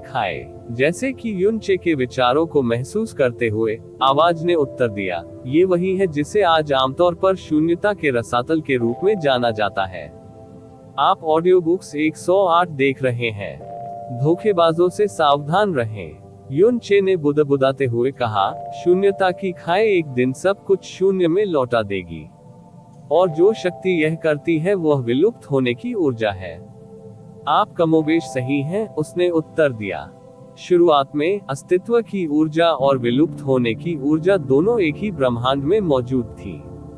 स्वाभाविक रूप से पैतृक देवता स्वयं को खत्म करने या नया जीवन बनाने में असमर्थ थे। प्राथमिक अराजकता में पैतृक भगवान द्वारा किए गए सबसे बड़े संशोधनों में से एक अस्तित्व की ऊर्जा और विलुप्त होने की ऊर्जा को 2 अलग अलग निकायों में अलग करना और उन्हें पूरी तरह से अलग करना था। इस तरह प्राइमल केस दो भागों में विभाजित हो गया, संसार, वर्तमान ब्रह्मांड और रसातल। शुरुआत का ईश्वरीय क्षेत्र दो दुनियाओं को एक साथ जोड़ने के लिए नहीं, बल्कि एक बाधा के रूप में कार्य करने के लिए मौजूद है, जो उन्हें और भी दूर धकेलता है। पूर्वज ईश्वर के गायब हो जाने के बाद जीवन ने अस्तित्व की दुनिया को आबाद किया, लेकिन विलुप्त होने की दुनिया में कुछ भी पैदा नहीं हुआ। पैतृक देवता द्वारा अपने वंशजों के लिए छोड़ी गई यादों में यह उल्लेख किया गया था कि विलुप्त होने की दुनिया और विलुप्त होने की ऊर्जा रसातल के पीछे है, और सच्चे देवता या शैतान भी इससे बचने में सक्षम नहीं है। कोई भी व्यक्ति या वस्तु जो रसातल में गिरेगा वह पूरी तरह से नष्ट हो जाएगा। कुछ देर बाद आवाज ने आह भरी। क्या विलुप्त होने और अस्तित्व को अलग करने का उनका निर्णय सही था? क्या वह प्रारंभिक अराजकता के लिए एक नया संतुलन बनाने में सफल रही थी, या उसने बस इसके प्राकृतिक संतुलन को तोड़ दिया था? ये सबसे अच्छी स्थिति होनी चाहिए थी। ये कुछ ऐसा नहीं था जिसे पैतृक देवता स्वयं उस समय कह सकते थे। हालांकि वर्तमान दुनिया के विकास और समृद्धि को देखते हुए ये कम से कम एक बुरा निर्णय नहीं था। जारी रखें, यू चे ने आवाज से इसे जारी रखने का आग्रह करने की कोशिश की। उसका दिल ये जानने की इच्छा से जल रहा था कि इस सब का जियाक्विंग्यू से क्या लेना देना है। इसके अलावा वह इस समय जितना उलझन में था, उसे यह एहसास हो गया था कि उसकी आत्मा के समुद्र में जो आवाज उससे बात कर रही है, यह कोई और नहीं बल्कि स्वयं पैतृक ईश्वर की मौजूदा इच्छा थी। अब तक उसने उसे जो कुछ भी बताया वह केवल स्वयं पैतृक देवता ही जानते होंगे। उसने कभी नहीं सोचा था कि वह एक दिन उस अस्तित्व के साथ बातचीत करेगा जो शैतान सम्राटों और सृष्टि के देवताओं से भी ऊंचा था, संपूर्ण आदिम अराजकता में सच्चा उच्चतम अस्तित्व। वह उसके साथ बातचीत कर सका। क्या इसका कारण ये था कि उसने विश्व विरोधी स्वर्ग मैनुअल पैतृक दिव्य कला को विकसित किया था, जिसे वह पीछे छोड़ गई थी? अंतरिक्ष ढह जाएगा, शक्ति क्षीण हो जाएगी, जीवन क्षीण हो जाएगा और प्रकाश मंद हो जाएगा। इस दुनिया में वास्तविक स्थायित्व जैसी कोई चीज नहीं है। सभी चीजें, यहाँ तक कि स्वयं पैतृक ईश्वर द्वारा छोड़ी गई शक्तियां और कानून भी एक दिन खत्म हो जाएंगे। समय का बपतिस्मा और देवताओं और शैतानों के बीच महान युद्ध के नकारात्मक प्रभाव। रसातल पर दिए गए कानून पहली खामी प्रकट होते ही बहुत जल्दी टूट जाते हैं, और पैतृक भगवान की इच्छा ने तुरंत ही इसका पता लगा लिया। जब उसने एबिस की जांच करने का प्रयास किया, तो उसे आश्चर्य हुआ कि एबिस ने किसी तरह खुद को उसके नियमों से अलग कर लिया था। अब उसकी इच्छा भी रसातल में प्रवेश करने में सक्षम नहीं थी। आमतौर पर पूर्वज भगवान कभी भी ब्रह्मांड की घटनाओं में हस्तक्षेप नहीं करेंगे। जो कुछ भी हुआ वह युग की पसंद थी, और वह इस सब के प्रति एक उदासीन पर्यवेक्षक है। ऐसा नहीं था कि वह किसी भी तरह हस्तक्षेप कर सकती थी। उसने अपना अस्तित्व ही खत्म कर दिया था और आखिरकार केवल अपनी इच्छा ही छोड़ी थी। हालांकि एबिस एक पूरी तरह से अलग कहानी है, खासकर जब से यह उसके कानूनों से मुक्त हो गई है। वह एबिस की निर्माता थी, इसलिए वह किसी से भी बेहतर जानती थी कि इसमें क्या है। यदि इसके भीतर विलुप्त होने की ऊर्जा नियंत्रण से बाहर हो जाए और अस्तित्व की दुनिया में फैल जाए, तो कुछ भी और सब कुछ नष्ट हो जाएगा। यू चे आवाज के दावे ने उसे स्तब्ध कर दिया, लेकिन वह वास्तव में बहुत चिंतित नहीं था। देवताओं के युग से संबंधित रिकॉर्ड स्पष्ट रूप से सीमित थे, लेकिन जहां तक वह जानते थे, देवताओं और शैतानों के बीच महान युद्ध के बाद के चरणों के बाद से अब तक किसी ने भी शून्यता के रसातल के संबंध में कुछ भी असामान्य नहीं पाया है। इसके अलावा एबिस ऑफ नथिंगनेस से संबंधित सभी रिकॉर्ड मूल रूप से एक ही बात का वर्णन करते हैं कि यह एक असंभव रूप से खाली, शांत गड्ढा था जो समय के साथ लगभग जमे हुए लग रहा था, जब तक कि कोई इसमें कुछ न फेंक दे। किस बिंदु पर यह एक क्रूर पंजे में बदल जाएगा जो सब कुछ निगल जाएगा। पैतृक भगवान ने ये पता लगाने के बाद बहुत देर तक सोचा कि रसातल उसके द्वारा दिए गए कानूनों से मुक्त हो गया है। इस पर अंत में वह एक निर्णय पर पहुंची। उसने खुद को प्रारंभिक अराजकता में पुनर्जन्म लेने का फैसला किया। यू चे एक बार फिर स्तब्ध रह गया। प्राथमिक अराजकता अब उसकी नहीं थी, इसलिए भले ही उसका पुनर्जन्म सफल रहा हो, उसके पास आह्वान करने के लिए अनंत मात्रा में पैतृक मूल शक्ति नहीं होगी। उसने कहा, उसके पास रसातल पर कानूनों को बहाल करने और इसे एक बार फिर प्रतिबंधित करने की पर्याप्त शक्ति होगी। उस बुरे परिणाम को टालने का यही एकमात्र तरीका था। पैतृक देवता ने जीवित सभी चीजों के प्रति गहरा प्रेम विकसित कर लिया है, और वह इसे उसी निर्जीव अवस्था में लौटते हुए देखना सहन नहीं कर सकती थी, जिसमें ये प्रारंभिक अराजकता की शुरुआत में थी। भले ही वे वही प्राणी हो जिन्हें वह वापस लाने की कोशिश कर रही थी। प्रोटेक्ट उस समय अपनी खुद की एक विलुप्त होने की घटना का आयोजन कर रहे थे। पुनर्जन्म पितृ देवता का युन चे ने 5 शब्द बुदबुदाए जो एक प्राचीन सच्चे भगवान को भी अवाक कर देंगे। क्या आप? तो फिर वह सफल हो गई। बेशक पैतृक भगवान का पुनर्जन्म आसान नहीं हो सकता। उसके सार को पुनः स्थापित करने और उसके पैतृक पवित्र शरीर को पुनर्स्थापित करने के लिए आदिकालीन ब्रह्मांड की अविश्वसनीय मात्रा में ऊर्जा और 1000 पुनर्जन्मों की आवश्यकता थी। 1000 पुनर्जन्म, ये शब्दों का एक और समूह था जो किसी की भी कल्पना से कहीं अधिक था। हर किसी को पता नहीं, पैतृक भगवान का पुनर्जन्म देवताओं और शैतानों के युद्ध समाप्त होने से पहले ही शुरू हो गया था, और जबकि प्रारंभिक अराजकता की ऊर्जा अभी भी रसातल में बह रही थी। अपने पहले चक्र में वह देव जाति में पैदा हुई थी। जैसे जैसे वह बड़ी होती गई, वह धीरे धीरे एक सच्चे भगवान के रूप में जागृत हो गई, और यदि वह सबसे भयानक युद्ध के बीच पैदा नहीं हुई होती तो उसे एक लंबा जीवन जीना चाहिए था। जब वह केवल 6000 वर्ष की थी तब उनकी मृत्यु हो गई। अपने दूसरे चक्र में वह शैतान जाति में पैदा हुई थी। वह केवल इसी कारण से 4000 वर्ष जीवित रही। अपने तीसरे चक्र में वह समुद्री जाति की राजकुमारी के रूप में पैदा हुई थी, लेकिन न तो देव जाति और न ही शैतान जाति से संबंधित होने के बावजूद उसे अभी भी उसी भाग्य का सामना करना पड़ा। वह देवताओं और शैतानों के बीच हुई झड़पों में से एक में नष्ट हो गई। अपने चौथे चक्र में वह एक illusory spirit multi coloured Finch के रूप में पैदा हुई। उसने पूरी तरह से अलग आंखों से दुनिया को बिल्कुल अलग तरीके से देखा। हालांकि वह फिर भी देवताओं और शैतानों के बीच युद्ध में नष्ट हो गई, और उसकी अपनी जाति पूरी तरह से विलुप्त हो गई। यू चे वास्तव में कल्पना नहीं कर सकता था कि सच्चे देवता और सच्चे शैतान कितने शक्तिशाली थे, लेकिन वह निश्चित रूप से कल्पना कर सकता था कि एक ऐसे युद्ध में फंसना कितनी त्रासदी थी जो एक नश्वर व्यक्ति के रूप में पूरी तरह से नियंत्रण से बाहर हो गया था। प्रत्येक जीवन जहां वह भाग्य की इच्छा के अनुसार मर गई, एक पूर्ण चक्र माना जाता है। कभी कभी वह एक पुरुष थी, कभी कभी वह एक अजगर थी, कभी कभी वह फीनिक्स, चील, तितली, कीट, घास, पेड़, फूल होती थी। इससे कोई फर्क नहीं पड़ता कि वह अपने अगले जीवन में क्या बनेगी, उसे हमेशा पैतृक भगवान की पूरी यादें और इच्छा विरासत में मिली। उसने पूर्ण आत्म जागरूकता के साथ सब कुछ देखा और अनुभव किया। बाद में घिरी हुई शैतान जाति ने दुष्ट शिशु को खोल दिया, असंख्य क्लेशों का कारण बना और अंततः आपसी विनाश में उनके महान युद्ध को समाप्त कर दिया।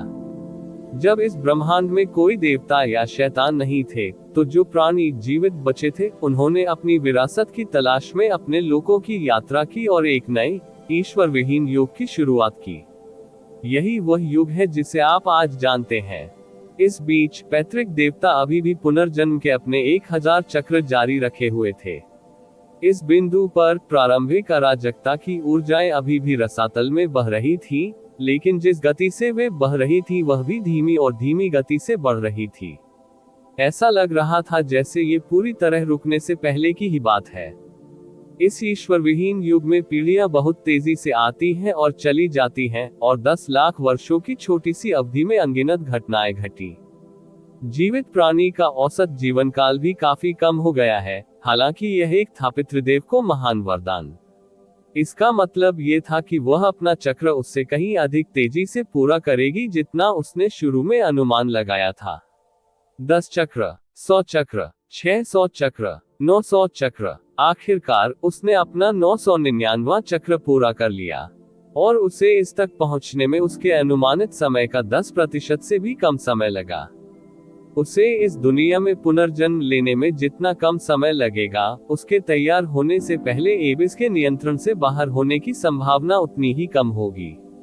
इसमें कोई संदेह नहीं कि यह सर्वोत्तम संभव परिणाम था। पैट्रिक भगवान ने उन सभी में अपना अंतिम लेकिन सबसे महत्वपूर्ण चक्र शुरू किया। यदि वह इस चक्र को पूरा करने में सक्षम है, तो उसकी पैतृक दिव्य शक्तियां और उसका पैतृक पवित्र शरीर पूरी तरह से पुनर्जन्म हो जाएगा।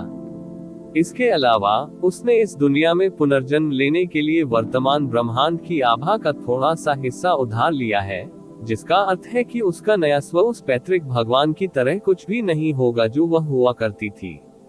वह एक स्वतंत्र अस्तित्व बन जाएगी जो प्रारंभिक अराजकता के अनुकूल होगी और मौजूदा नियमों और कानूनों को किसी भी तरह से विकृत नहीं करेगी। इसके अलावा उसके जीवन का अंतिम चक्र एक सच्चा पूर्ण चक्र होना चाहिए। अपने पिछले 999 चक्रों के विपरीत, उसे पैतृक ईश्वर की इच्छा या यादें विरासत में नहीं मिलेंगी। वह अपनी स्वतंत्र इच्छा के साथ एक बिल्कुल नए व्यक्ति के रूप में शुरुआत करेगी। जहां तक उसकी पैतृक वसीयत और यादों की बात है, वे उसकी पैतृक आत्मा में सील कर दी जाएंगी। वे तभी जागेंगे जब वह अपने जीवन काल के अंत तक पहुंच जाएगी। यू चे चुपचाप सुनता रहा, लेकिन उसके दिल में जो झटका लगा वह समुद्री तूफान के बराबर था। यदि पैतृक देवता उसके जीवन का अंतिम चक्र पूरा कर लेते हैं, तो वह इस दुनिया में पुनर्जन्म लेगी। ऐसा होने तक पैतृक वसीयत को निष्क्रिय माना जाएगा। हालांकि यू चे को इसमें कोई संदेह नहीं था कि उससे बात करने वाली आवाज स्वयं पैतृक वसीयत थी। क्या इसका मतलब यह है कि पैतृक भगवान ने पुनर्जन्म का अपना अंतिम चक्र पहले ही पूरा कर लिया है? क्या पुनर्जन्म लेने वाला पूर्वज ईश्वर अभी इस ब्रह्मांड में विद्यमान था? अपने 1000वें चक्र पर पैतृक देवता का जन्म निचले क्षेत्र के ग्रह के एक छोटे औसत शहर में हुआ था। उसकी माँ उसके जन्म के कुछ समय बाद ही अवसाद में चल बसी, इसलिए उसके पिता को उसे अकेले ही बड़ा करना पड़ा। उसके बहुत सारे रिश्तेदार थे, लेकिन जब वह उनकी ओर पीट कर लेती थी तो वे सभी उसे उदासीनता से देखते थे। हालांकि उसका बचपन जरा भी अंधकार में नहीं था। उसके पिता उससे बहुत प्यार करते थे और वह बचपन के एक दोस्त के साथ बड़ी हुई थी। वह उसका भतीजा था, हालांकि वह वास्तव में उससे 1 वर्ष बड़ा था। उद्धरण चिन्ह ... उद्धरण चिन्ह। यू चे की आत्मा अचानक तनावग्रस्त हो गई। एक सेकंड रुको, एक साथ रहने से उनका रिश्ता उस बिंदु तक विकसित हुआ जहां वे व्यावहारिक रूप से अविभाज्य थे।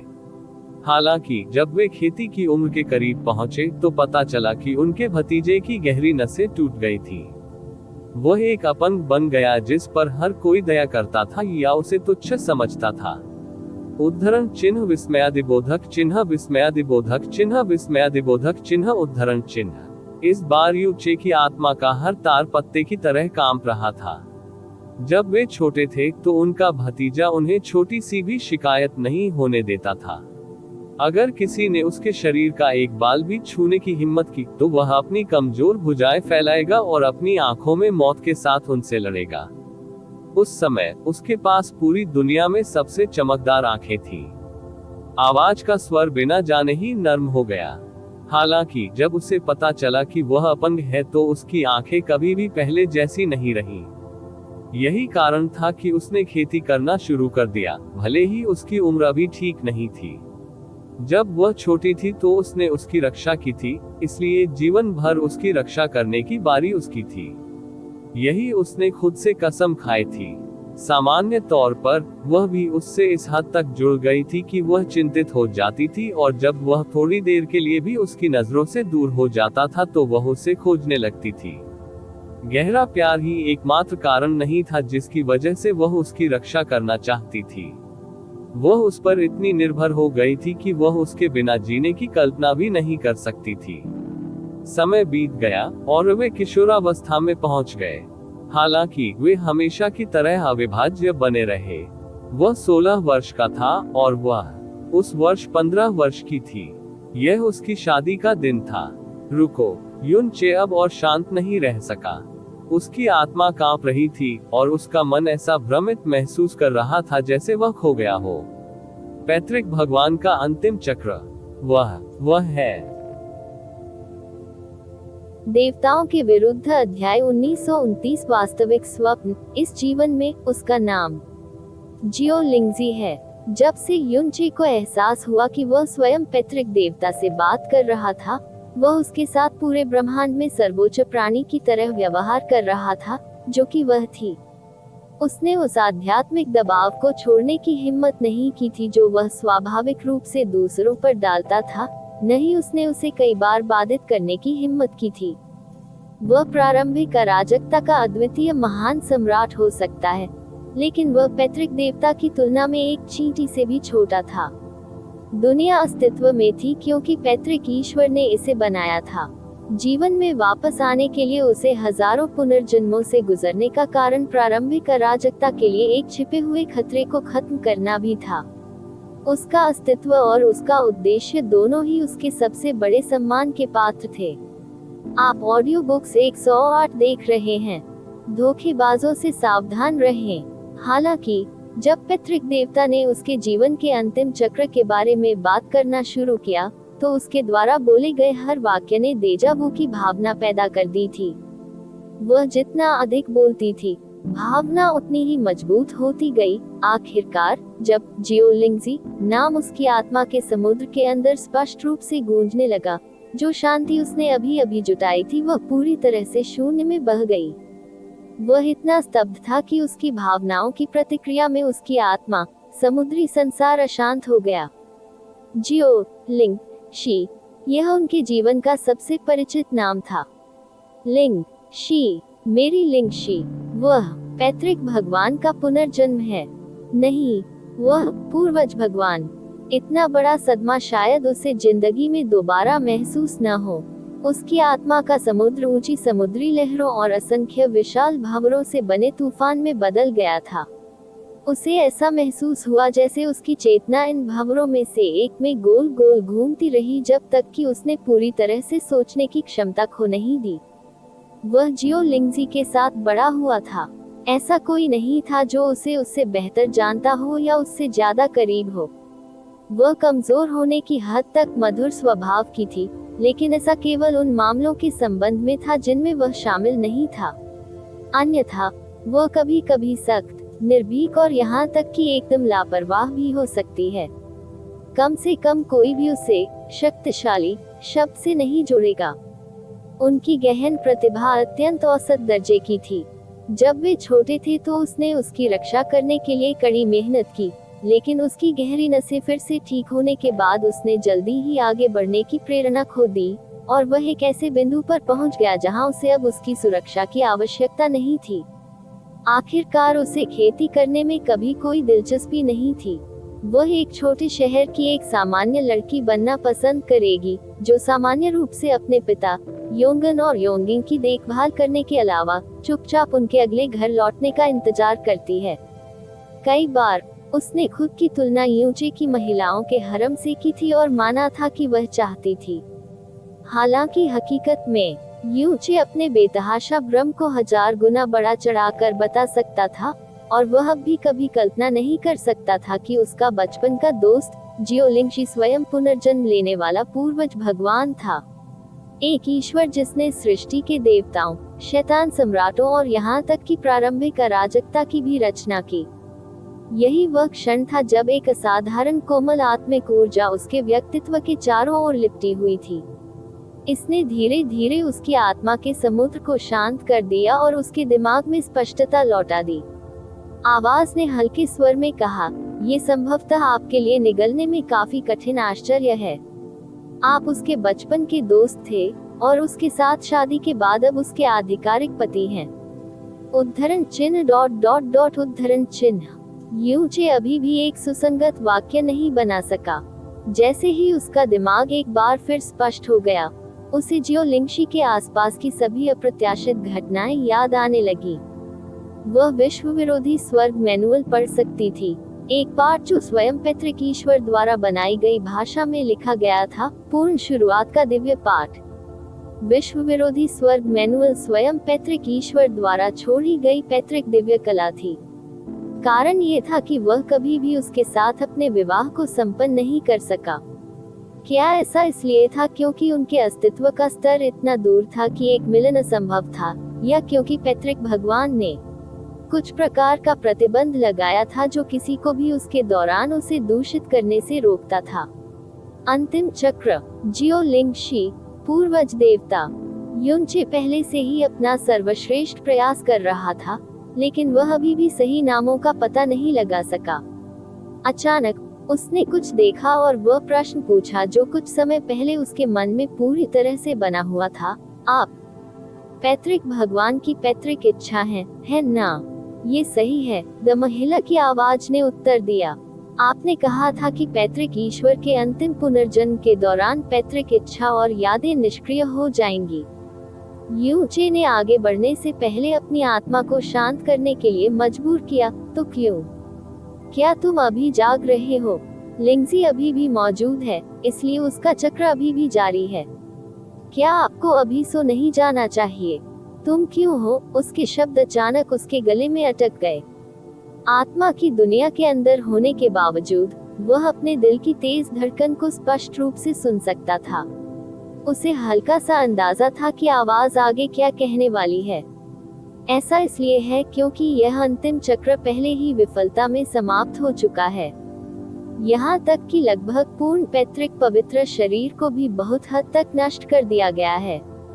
उसका कारण, उसने धीरे और धीरे से कहा, आपने पहले ही उत्तर का अनुमान लगा लिया है। क्या यह मेरी वजह से था? यूचे बुदबुदाया। न केवल वह अपने अंतिम चक्र में विफल रही, बल्कि उसका पैतृक पवित्र शरीर भी बहुत हद तक नष्ट हो गया। ये सब उस दिन हुआ जिस दिन आपकी शादी हो रही थी।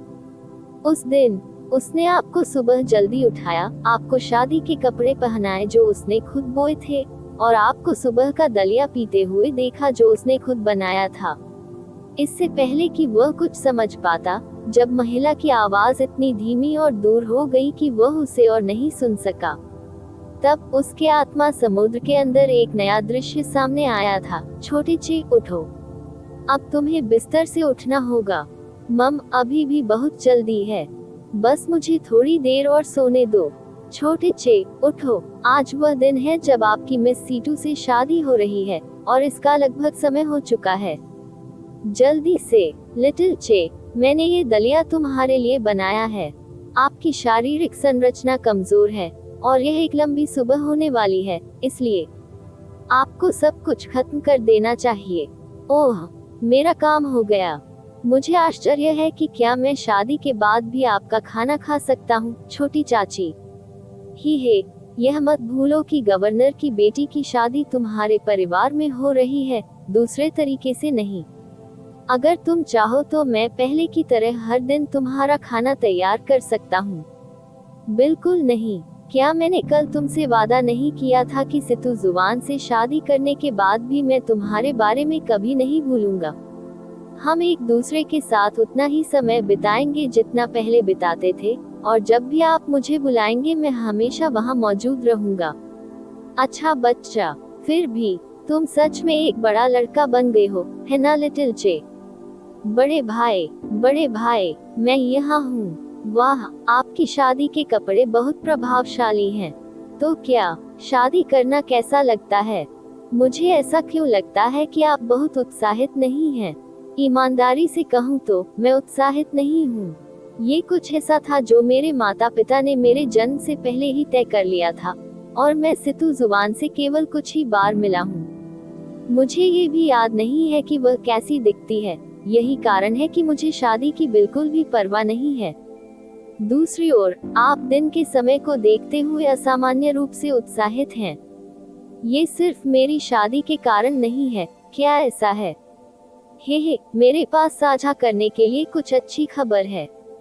परसों मेरे पिता ने अपने एक मित्र, न्यू मून प्रोफाउंड पैलेस के एक शिक्षक को अपने घर पर आमंत्रित किया। वह उम्मीद कर रहा था कि वह मुझसे मदद मांगेगा और मुझे न्यू मून प्रोफाउंड पैलेस में छोड़ देगा। लेकिन जब उनके दोस्त ने मुझे देखा, तो उन्होंने कहा कि मेरी प्रतिभा में से किसी को सीधे ब्लू विंड प्रोफाउंड पैलेस में शामिल होना चाहिए। ओह, वह आश्चर्यजनक है। ये कुछ ऐसा है जिसका पूरे फ्लोटिंग क्लाउड सिटी को जश्न मनाना चाहिए। हे, मैं इतना उत्साहित था कि पिछले 2 दिनों से सोया नहीं हूँ। जब मैं ब्लू विंड प्रोफाउंड पैलेस में शामिल हो जाऊंगा और पहले से भी अधिक मजबूत हो जाऊंगा, तो मुझे यकीन है कि कोई भी आपको फिर से धमकाने की हिम्मत नहीं करेगा। ब्लू विंड प्रोफाउंड पैलेस में आपका प्रवेश वह है जिसका हमें वास्तव में जश्न मनाना चाहिए। मैं शर्त लगाता हूँ कि पूरा शहर उस दिन खुशियाँ मनाएगा जिस दिन आप आधिकारिक तौर पर नीली हवा गहरा पैलेस में प्रवेश करेंगे। ये वह सपना था जो उसने कई साल पहले देखा था। इस सपने में जिस व्यक्ति से उसकी शादी हो रही थी वह ज़िया क्विंग्यू नहीं बल्कि सितु जुवान थी। इसके अलावा ज़िया युवानबा के पास एक शक्तिशाली शरीर, असाधारण प्रतिभा और दिव्य प्रकाश से चमकती आंखों की एक जोड़ी थी।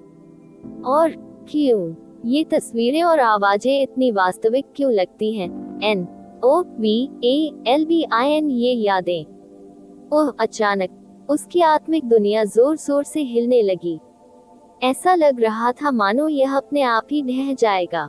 उसके दिमाग में अनंत संख्या में छवियां और आवाजें अव्यवस्थित रूप से घुल मिल गई थी, और उसका दिल इतनी जोर से और तेजी से धड़क रहा था कि ऐसा लग रहा था कि यह किसी भी क्षण फट सकता है। उसकी चेतना लुप्त हो रही थी और उसकी यादें धुंधली हो रही थी। ऐसा महसूस हो रहा था मानो अरबों लाठियां उसके आत्मा समुद्र को उद्वेलित कर रही हों। वह चीखना और संघर्ष करना चाहता था, लेकिन वह एक भी आवाज नहीं निकाल पा रहा था। आवाज लिंगजी, युवानबा, सितु जुवान, ज़िया क्विंग्यू, किंग यू। अचानक उसके आत्मा समुद्र में उथल पुथल पूरी तरह से रुक गई। फिर उसका मन और उसकी यादें पहले की तरह स्पष्ट हो गईं। उसके स्वप्न भी कल की भांति स्पष्ट हो गए थे। हालांकि कुछ चीजें इसके विपरीत बढ़ रही थीं। उनकी पुरानी यादें उन्हें संजोने के कठिन संघर्ष के बावजूद और अधिक धुंधली होती गईं। अंत में वह केवल उन्हें अपने दिमाग और यहाँ तक कि अपनी आत्मा से पूरी तरह विदा होते हुए देख सका। वह अपने सामने धूसर दुनिया को शून्य और स्थिर भाव से देखता रहा। क्या आप उन्हें अब याद करते हैं? महिला की आवाज एक बार फिर बोली। सच्ची यादें जो शून्य के नीचे छिपी हुई थी। उद्धरण चिन्ह ... उद्धरण चिन्ह। यूचे एक शब्द भी नहीं कह सका। उसे ऐसा महसूस हुआ जैसे वह अचानक किसी अटल स्वप्न में गिर गया हो।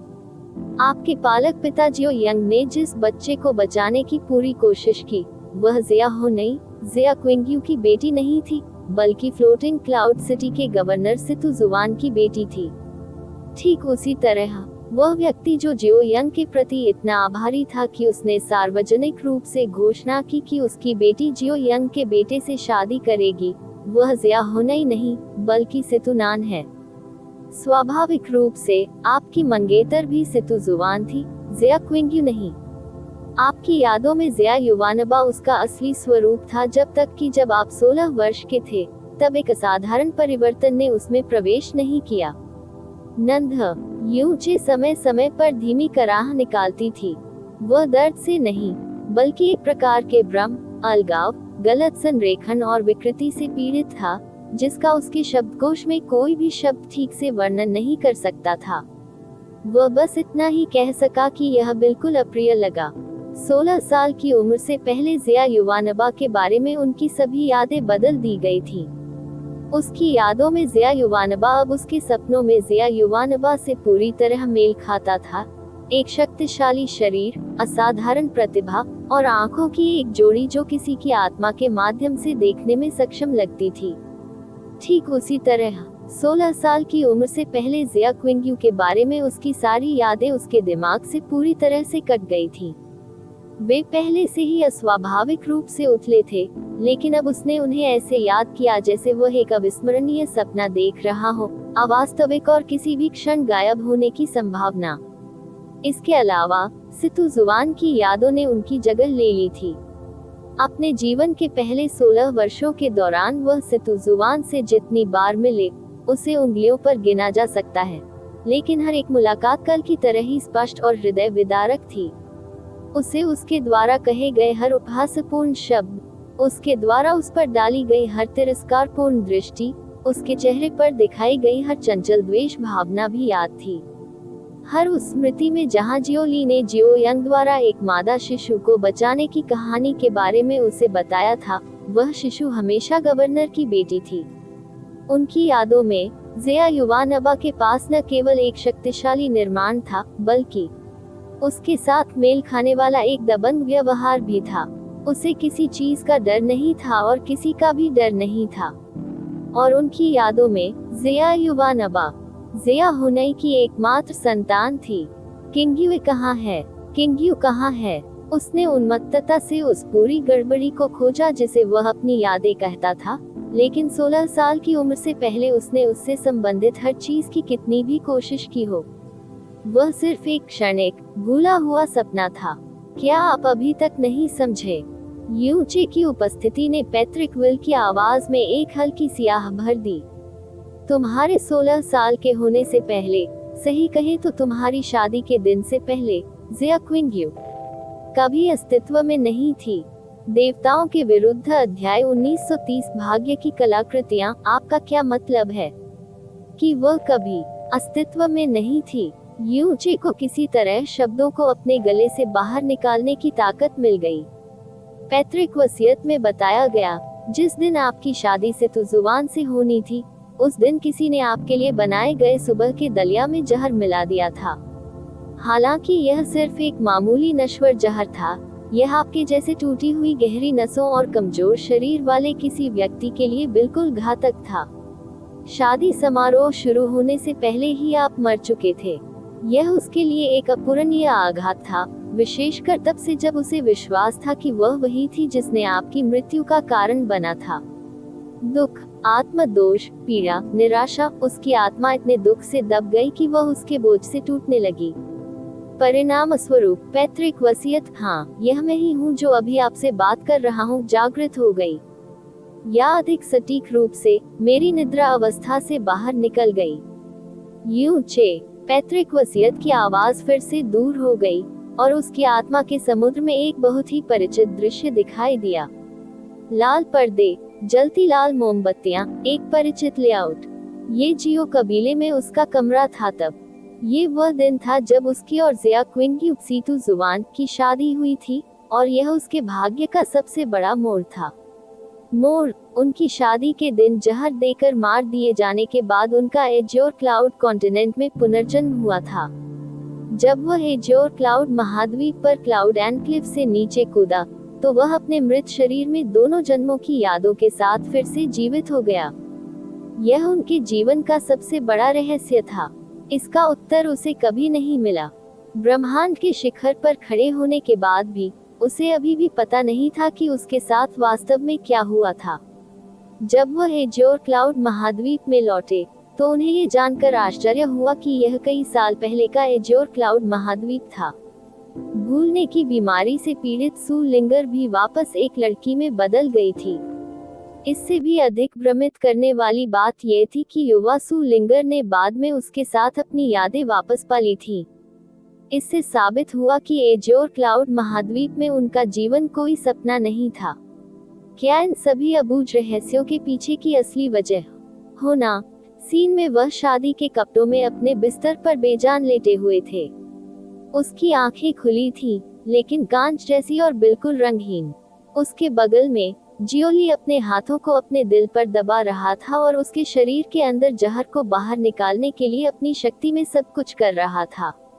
उनके दादाजी के होंठ नीले थे और उनके चेहरे का रंग बेहद पीला था।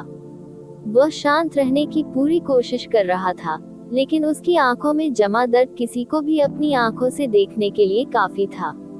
ज़िया युवानबा बार बार उस प्रोफाउंड पैलेसमेंट का नाम लेते हुए दहाड़ते हुए बाहर निकलने की ओर दौड़ने लगा। जियो लिंगशी जमीन पर घुटनों के बल बैठी थी, उसकी ठंडी हथेलियों को मौत की चपेट में ले रही थी और जोर जोर से रो रही थी। इसी समय प्रकाश अचानक मंद हो गया, दृश्य काले हो गए, आवाजें काली हो गईं, सब कुछ काला हो गया, जब तक कि जो कुछ बचा था वह एक लड़की की निराशाजनक आकृति और सिसकियां थीं। ये सोचना कि दुख वास्तव में किसी की आत्मा को चकनाचूर कर सकता है। क्या यह मनुष्य की भावनाओं की शक्ति है? रोती हुई लड़की धीरे धीरे अचंभित होकर ऊपर देखने लगी। आप कौन हैं? मैं एक और तुम हूँ, और तुम एक और मैं हो। मेरे प्रकट होते ही तुमने मुझे महसूस कर लिया था, है ना? उद्धरण चिन्ह ... लिटिल ची को बचाओ। सबसे पहले उसकी बड़बड़ाहट हवा की तरह नर्म थी। फिर जैसे ही उसकी आंखों में बिखरी रोशनी आशा की किरण में बदल गई, उसने डूबते हुए व्यक्ति की तरह जोर से और जल्दी से विनती की, जिसे डूबने के लिए तिनका मिल गया हो। लिटिल ची को बचाओ, लिटिल ची को बचाओ। आप ऑडियो बुक्स 108 देख रहे हैं। धोखेबाजों से सावधान रहें। किसी प्राणी की मृत्यु ब्रह्मांड में धूल के एक कण के बिखरने जितनी ही महत्वहीन है। यह आपकी ओर से प्रतिक्रिया के लायक नहीं है, दुख के स्तर का तो बिल्कुल भी नहीं। एक बेरंग दुनिया में मायावी आवाज गूंज उठी, तुम्हारी आत्मा ढह गई है और मैं जाग गया हूँ। ये चक्र विफल हो गया है और हमारा स्टेनलेस पवित्र शरीर पूरा नहीं होगा। बात नहीं, कोई फायदा नहीं, लेकिन कोई नुकसान भी नहीं। अब आप अपनी इच्छा को फिर से जागृत कर सकते हैं, इस नश्वर विमान को अपने नश्वर स्व के रूप में अनुभव कर सकते हैं और अपने पुनर्जन्म के पूरा होने को अगले जीवन के लिए स्थगित कर सकते हैं। अब हमारी इच्छाएं एक बार फिर एक साथ विलीन हो जाएं। जब आप अपने वास्तविक स्व में लौट आएंगे, तो यह महत्वहीन स्मृति अन्य यादों के ब्रह्मांड में दफन हो जाएगी। तुम्हें अब उसकी मृत्यु पर कोई दुख महसूस नहीं होगा। नहीं नहीं, पैतृक वसीयत ने संपर्क किया, लेकिन उसे जो मिला वह दृढ़ अस्वीकृति थी। दो चियो लिंगजी ने अवचेतन रूप से अपनी इच्छा से खुद को दूर कर लिया। उसने जो भावनाएं प्रकट की वे भय और दृढ़ संकल्प थीं। आखिरकार वह इस जीवन से पहले पैतृक वसीयत थी। उसका वर्तमान स्वन्य इसे समझ नहीं सका, लेकिन वह अभी भी स्पष्ट रूप से महसूस कर सकती थी कि उसका अस्तित्व कैसा था। इसीलिए वह डरी हुई थी। उसे डर था कि अगर उसने उसे स्वीकार कर लिया तो वह जियो लिंगशी के रूप में अपनी पहचान को और यहाँ तक कि जिस व्यक्ति को वह सबसे ज्यादा प्यार करती थी, जियोची को भी वह कुछ भी नहीं मानेगी। उसे बचाओ, उसे बचाओ, उसे बचाओ, वह बार बार फुसफुसा कर विनती करती रही।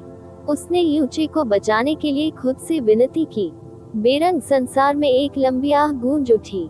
नवजात शिशु होने के बावजूद मेरी आपकी इच्छा शक्ति इतनी शक्तिशाली कैसे है? एक समय की बात है, मैं आप एक अस्तित्व था जिसने दुनिया में हर चीज और हर किसी को नजरअंदाज कर दिया था। मनुष्यों की असाधारण भावनाओं को देखना हमेशा दिलचस्प रहा है, लेकिन बस इतना ही था। ये सोचने के लिए कि जब मैं आप एक नश्वर के रूप में पुनर्जन्म लेगा तो मेरी आपकी भावनाएं इतनी उज्जवल हो जाएंगी। उसे बचाओ, कृपया उसे बचाओ। वह बार बार एक ही बात दोहराती रही। तुम कर सकते हो, उसे बचाएं। आपके पास निश्चित रूप से उसे बचाने का एक तरीका है। जीवन और मृत्यु के चक्र को टालना कठिन है। यह उन बुनियादी कानूनों में से एक है जिन्हें मैंने आपने दुनिया के निर्माण के दौरान स्थापित किया है। ऐसा कहा जा रहा है कि इस कानून में कुछ उलझन की गुंजाइश है। मैंने आपने अपना पुनर्जन्म पूरा नहीं किया है, इसलिए मैं आप सीधे उसकी मृत्यु को उलट नहीं सकता। हालांकि मैं आप इस दुनिया के समय के पहिए को उस बिंदु तक उलट सकता हूं जहां वह अभी भी जीवित है। इस तरह यह ऐसा होगा मानो वह पहले कभी नहीं मरा है। इस प्रकार मैंने आपने जो कानून बनाए हैं उन्हें दरकिनार कर दिया जाएगा। हालांकि आपको मुझे ऐसा करने की कीमत के बारे में अच्छी तरह से पता होना चाहिए। इससे कोई फर्क नहीं पड़ता, अब कुछ भी मायने नहीं रखता। लड़की जोर से सिर हिलाते हुए बोली। उसकी आत्मा अभी भी जर्जर स्थिति में थी और वही उनची को बचाने की इच्छा और दृढ़ संकल्प के अलावा कुछ भी करने में असमर्थ थी।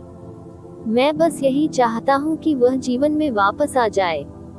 मैं बस यही चाहता हूँ कि मेरा छोटा ची जीवन में वापस आ जाए। N0 वेलबन, आपकी इच्छा ही मेरी इच्छा है, विशेषकर इसलिए क्योंकि आपके एक मेरे मन में बैठी हुई इच्छा आपके मेरे अस्तित्व की शुरुआत से अब तक की आपकी मेरी सबसे मजबूत इच्छा है। मैं इसका विरोध नहीं कर पाऊंगा। आप में परिणामों की परवाह किए बिना अपनी इच्छानुसार कार्य करने के लिए स्वतंत्र हैं, लेकिन आपको पता होना चाहिए कि वह सिर्फ एक नश्वर है, नश्वर मानकों के हिसाब से भी एक अविश्वसनीय रूप से नाजुक नश्वर।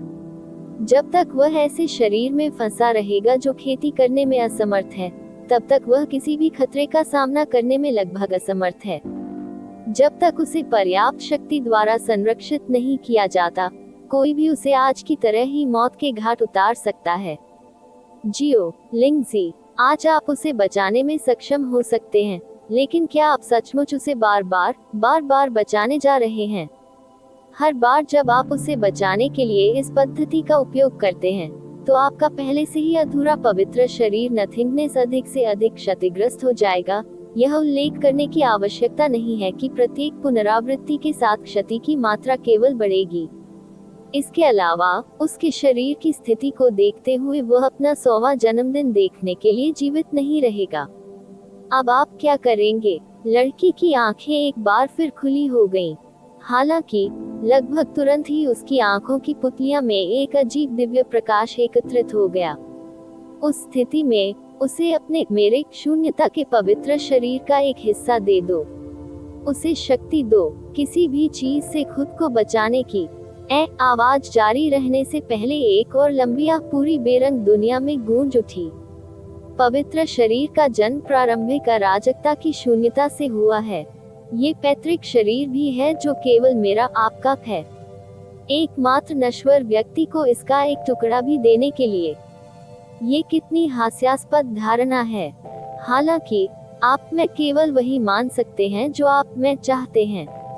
ठीक है, उसे नश्वर स्तर का पवित्र शरीर देना संभव है, लेकिन आपको पता होना चाहिए कि मेरी आपकी वर्तमान स्थिति मुझे आपको अपनी आपकी ताकत को प्रकट करने की भी अनुमति नहीं देगी। उसे अपना उपहार देना तो दूर की बात है, आपकी शक्तियां सीधे भले ही ये किया जा सकता है। उसके पास अभी भी हमारी शक्ति या किसी भी शक्ति को सहन करने के लिए गहरी नसें नहीं हैं। शक्ति के बिना कोई भी उसकी जान ले सकता है, चाहे उसके पास पवित्र शरीर हो या नहीं। इस अर्थ में पवित्र शरीर उसके लिए जो एकमात्र अच्छा काम करेगा, वह है उसका जीवन काल बढ़ाना। जियो लिंगजी ने अपने सामने काली शून्यता को घूरते हुए फुसफुसाया। इस दुनिया में अनगिनत जीवन और अंतहीन भाग्य मौजूद हैं। उसका भाग्य इतना अनुचित क्यों होना चाहिए?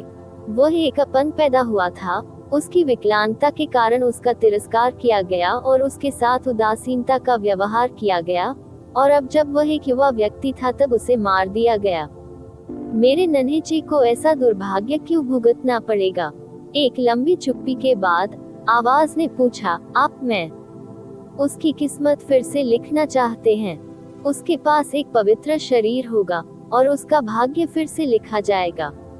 उसकी आवाज असामान्य रूप से धीमी और धीमी लग रही थी। ऐसा लग रहा था कि वह अपनी यादें जगा रही है, क्योंकि यूचे ने अब तक जियो लिंगशी पर ऐसी नजरें कभी नहीं देखी थी। यह उल्लेख करने की आवश्यकता नहीं है कि उसने जो घोषणा की थी वह केवल पैतृक देवता के पास ही घोषित करने का अधिकार था। पवित्र शरीर उसे किसी भी प्रकार की शक्ति को स्वीकार करने की क्षमता प्रदान करेगा, जिसमें शून्यता के नियम भी शामिल हैं, जिनसे किसी नश्वर व्यक्ति को कभी संपर्क नहीं करना चाहिए। वह बहुत ही कम समय में इस ईश्वरविहीन दुनिया की अधिकतम सीमा से भी अधिक शक्ति प्राप्त कर लेगा। उसकी किस्मत बदलने से यह सुनिश्चित हो जाएगा कि वह हमेशा कष्टों से बचेगा, चाहे वे कितने भी गंभीर क्यों न हों। उसे इतना महान भाग्य का आशीर्वाद मिलेगा कि दुनिया के सभी महान अवसर और भाग्य केवल उसी पर गिरेंगे। आप में ये कर सकते हैं। मुझे पता है कि आप में ये कर सकते हैं। न्याह आवाज ने जवाब दिया, भाग्य एक ऐसी चीज है जिसके साथ किसी को भी हस्तक्षेप नहीं करना चाहिए। ये ब्रह्मांड के निर्माण के बाद से मेरे आप द्वारा स्थापित सबसे बुनियादी लेकिन सबसे महत्वपूर्ण कानूनों में से एक है। ऐसा इसलिए है क्योंकि निम्नतम प्राणी के साथ छोटे से हस्तक्षेप से भविष्य में अकल्पनीय रूप से बड़ा परिवर्तन हो सकता है। भाग्य भाग्य का एक घटक है। और इसलिए इसे सख्त से सख्त कानूनों द्वारा संतुलित किया जाता है। इसे मेरे आपके द्वारा भी शून्य से नहीं बनाया जा सकता है।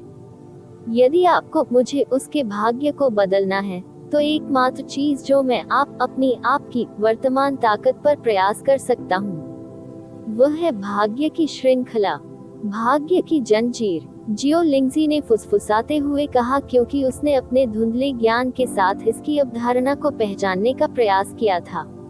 वर्तमान ब्रह्मांड में सभी जीवित चीजों का भाग्य पहले से ही तय है।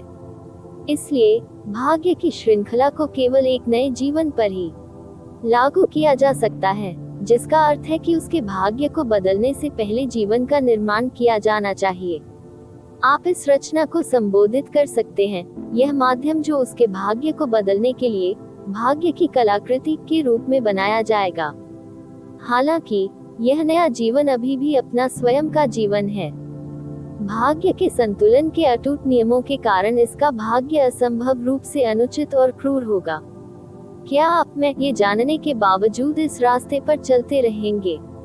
लड़की ने बिना किसी हिचकिचाहट के अपनी आंखें बंद कर ली और बोली, मैंने तुमसे पहले ही कहा था।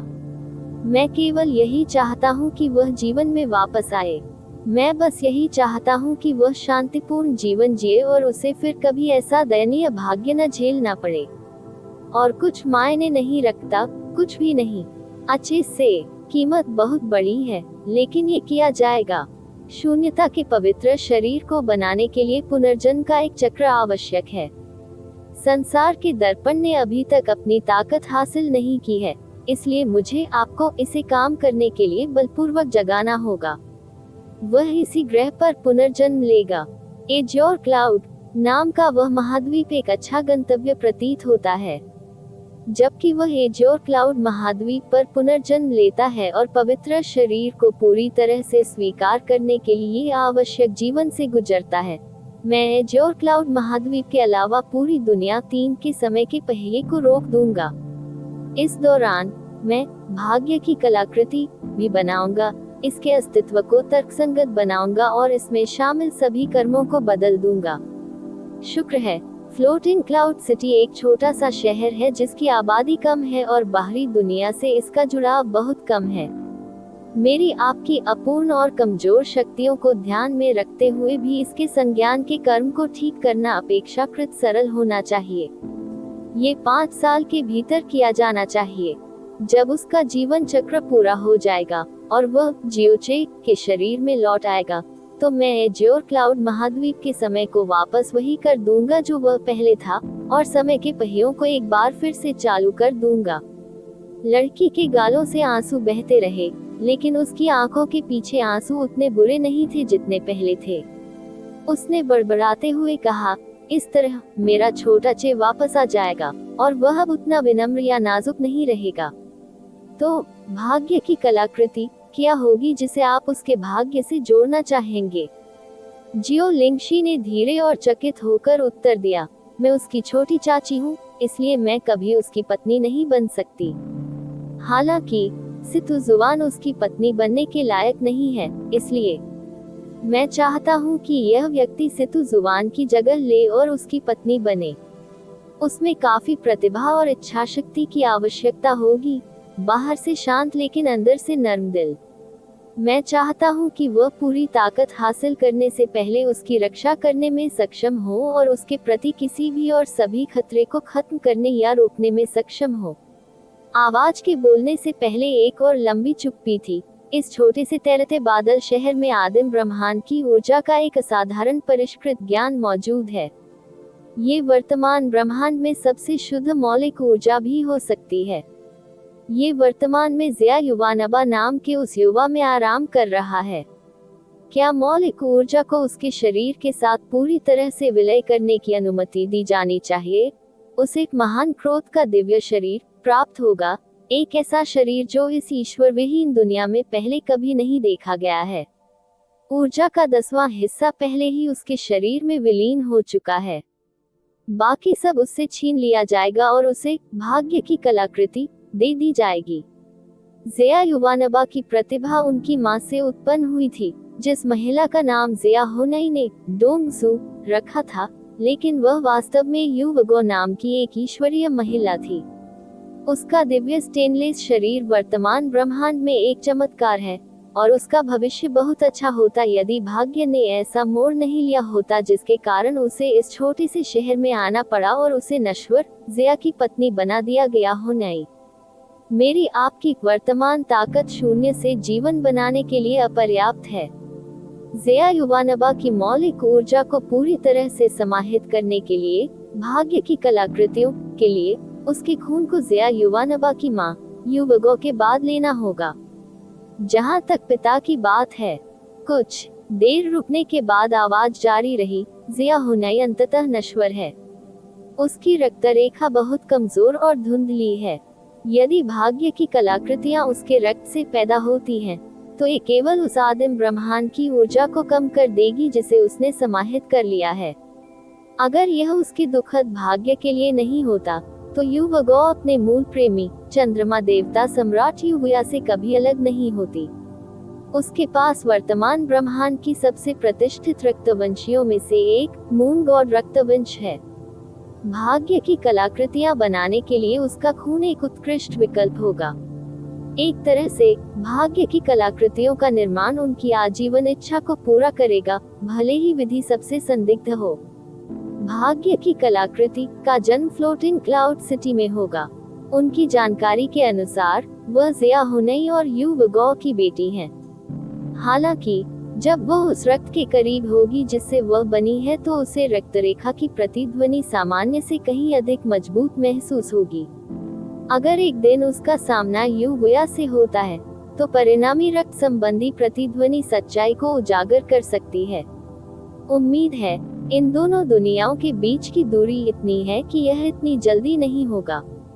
उत्तरी फ्रोजन क्लाउड इमोर्टल पैलेस एक संप्रदाय है जिसे ईश्वर क्षेत्र के एक निवासी ने पीछे छोड़ दिया है। ये भाग्य के संप्रदाय की कलाकृति होगी ताकि यह उन्हें 4 उच्च स्तर के साथ संपर्क बनाने का अवसर प्रदान कर सके। जब आवाज बोल रही थी तब भाग्य की कलाकृति का आकार पहले ही बन चुका था। वह युवगो और युवया की बेटी होंगी। वह विश्वास करेगी कि ज़िया हुनई उसके पिता थे और फ्रोजन क्लाउड इमोर्टल पैलेस की शिष्या बन गईं। वह ज़िया युवानबा की आदिकालीन ब्रह्मांड की ऊर्जा को अपने रूप में चुरा लेगी और युनचे से उसकी पत्नी के रूप में विवाह करेगी। उसे विश्वास होगा कि ज़िया हुनई उसके पिता हैं, इसलिए उसका उपनाम निश्चित रूप से ज़िया होगा। ज़िया हुनई एक अनिष्ट प्रेम का व्यक्ति है और युवगो के लिए उसका प्यार कभी कम नहीं हुआ है, भले ही वह कई वर्षों से उसके जीवन से चली गई हो। उस स्थिति में भाग्य की कलाकृति का नाम रखा जाएगा ज़िया क्विंग्यू, ज़िया का चंद्रमा के लिए प्यार। ज़िया क्विंग्यू, लड़की ने नाम फुसफुसाया। वह लिटिल चे की अच्छी तरह रक्षा करेगी। ठीक है, भाग्य की कलाकृति के लिए भी मुक्ति जैसी कोई चीज नहीं है। हो सकता है कि आपने उसे बनाया हो, लेकिन अंततः वह क्या बनेगी, इस पर मेरा आपका कोई नियंत्रण नहीं है। वह और उसका अंतिम भविष्य और भी अप्रत्याशित है। तथापि जब तक भाग्य की श्रृंखला टूटी रहेगी, तब तक उसे महान भाग्य का आशीर्वाद मिलेगा। वह ऐसा सौभाग्य प्राप्त करता रहेगा जिसके बारे में ज्यादातर लोग सपने में भी नहीं सोच सकते हैं, और उसे अपने शून्य के पवित्र शरीर के साथ जोड़कर वह उस बिंदु पर पहुंच जाएगा जहां वह बहुत ही कम समय में ब्रह्मांड में हर जीवित प्राणी से आगे निकल जाएगा। वह दूसरी ओर भाग्य स्वचालित रूप से संतुलन चाहता है, और चूंकि वे भाग्य की श्रृंखला से एक साथ बंधे हैं, उसका महान भाग्य उसका महान दुर्भाग्य होगा। वह जिस चीज की परवाह करती है उसे सबसे क्रूर भाग्य भुगतना पड़ेगा। एक बहन के रूप में उसके भाई बहन को बार बार मौत के खतरे का सामना करना पड़ेगा। एक शिष्या के रूप में उसके संप्रदाय को विनाश के खतरे का सामना करना पड़ेगा। एक बेटी के रूप में उसके माता पिता का भयानक अंत होगा।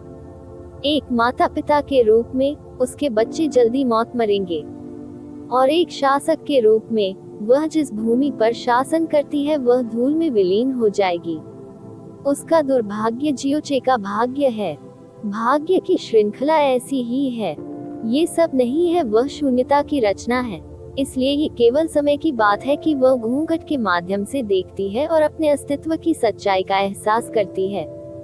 हो सकता है कि वह इस हद तक बड़ा हो गया हो कि अब उसे अपनी रक्षा के लिए भाग्य की कलाकृतियों की आवश्यकता नहीं है, लेकिन वह खुद को कभी माफ नहीं कर पाएगी। वह अपना जीवन समाप्त करने का विकल्प चुन सकती है ताकि दुर्भाग्य उन लोगों पर न पड़े जिनकी वह परवाह करती है। एक अकल्पनीय लागत और भाग्य की सबसे क्रूर श्रृंखला। क्या आप अब भी ऐसा करेंगे? यह उसने आखिरी बार पूछा था। जियो लिंगजी की आंखों की रोशनी अपरिवर्तित रही। उसने धीरे और दृढ़ता से कहा, पूर्वज देवता की यादें अभी भी बहुत करीब लगती हैं। इसलिए मैं निश्चित नहीं कर सकता कि मैंने उसके रूप में क्या किया होता, लेकिन अभी मैं उसे बचाऊंगा, भले ही ऐसा करने के लिए मुझे पूरी दुनिया को दफनाना पड़े। यह अंतिम वसीयत है, कभी न बदलने वाली वसीयत। आवाज बढ़ी दूर और काली दुनिया पर दरारें दिखाई देने लगी। संसार के 600 चक्रों की कीमत पर आपकी मेरी इच्छा पूरी होगी। 1 TN, मैं यूनचे को ये सोचते हुए सुन सकता हूँ, क्या तुमने अभी अभी कहा, कुतिया? 2 TN, पैतृक देवता इतना पुराना है कि वह भूल गई कि सबसे पहले उसने जीवन का ब्रह्मांड इसलिए बनाया क्योंकि वह अकेली थी। निश्चित रूप से जियो लिंगजी उसे बीच की उंगली देने वाली थी। 3 TN, मुझसे यह न पूछे कि क्या यहाँ दुनिया का तात्पर्य सिर्फ बीपीएस से है या वस्तुतः संपूर्ण प्रारंभिक अराजकता से है। मैं सिर्फ अनुवादक हूँ। 4 TN, वे ज़ेया क्विंग्यू और युनचे दोनों का जिक्र कर रहे हैं। इस तरह के और अपडेट के लिए कृपया हमारे चैनल ऑडियो बुक्स 108 को सब्सक्राइब करें और नोटिफिकेशन सक्षम करें।